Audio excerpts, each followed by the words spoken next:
Hi, I'm Kevin Klein. This is my daily diary inside Winnipeg City Hall for September the 8th. Today, let's talk about a media story from last week that stated the Winnipeg Police Service would be $10 million over budget.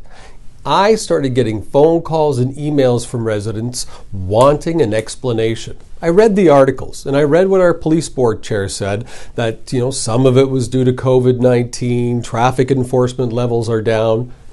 That just really states that it is a money grab. It's a cash grab, right?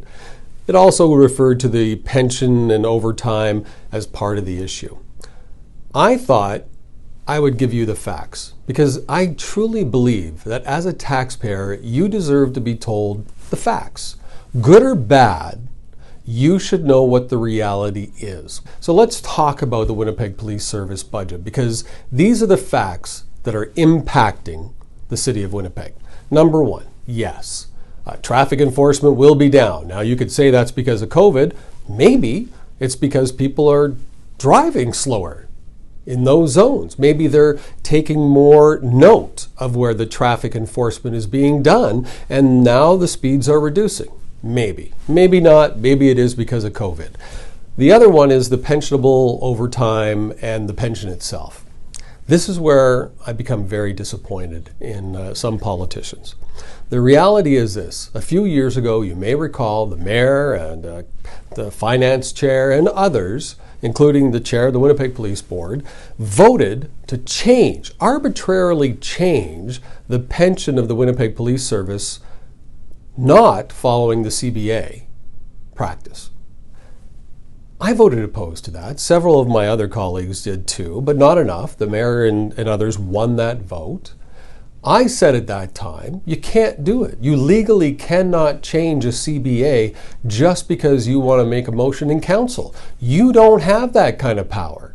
Nobody has that kind of power. That's why we have collective bargaining agreements, because they're agreements. That's why we have negotiations, so that we can change things within a collective bargaining agreement without having to pay millions of dollars in legal fees, in reimbursements, all kinds of other expenses. Well, that's what happened. It went through. The Winnipeg Police Association said you can't do it. Took them to task on it, and an arbitrator ruled that yes, the city of Winnipeg was way out of line doing what they were doing. There was better ways of addressing this, much better ways. I provided suggestions. They ignored me. So you ended up paying $1 million or more in legal cost. You also, which wasn't publicized by our finance chair or the police board chair or anybody, you had to pay $400 cash, in essence, no tax, to every member of the Winnipeg Police Service. Because we were that wrong, the arbitrator awarded that to every member of the Winnipeg Police Service. Plus, we had our own legal fees. We even had a legal opinion before they did it. But we don't know about that because the mayor had everybody that was involved sign a non-disclosure. But I guess they all felt that the legal opinion was, oh, absolutely, you have the power. But you didn't. Here's where it gets really messy. So it's about $4 or $5 million a year for the pension that we were trying to change arbitrarily that we took out of the budget. So if you recall, when the budget went through, the finance chair and all of them are talking about how great of a budget it is, that it's doing this, we're going to accomplish this over 4 years, but nothing has changed.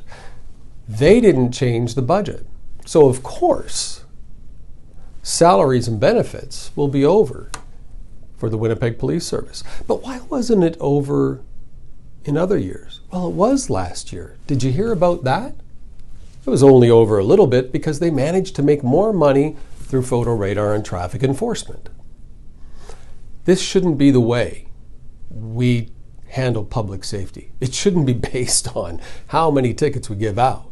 Crime is on the rise. Did you know that violent crime in the city is up over 20%?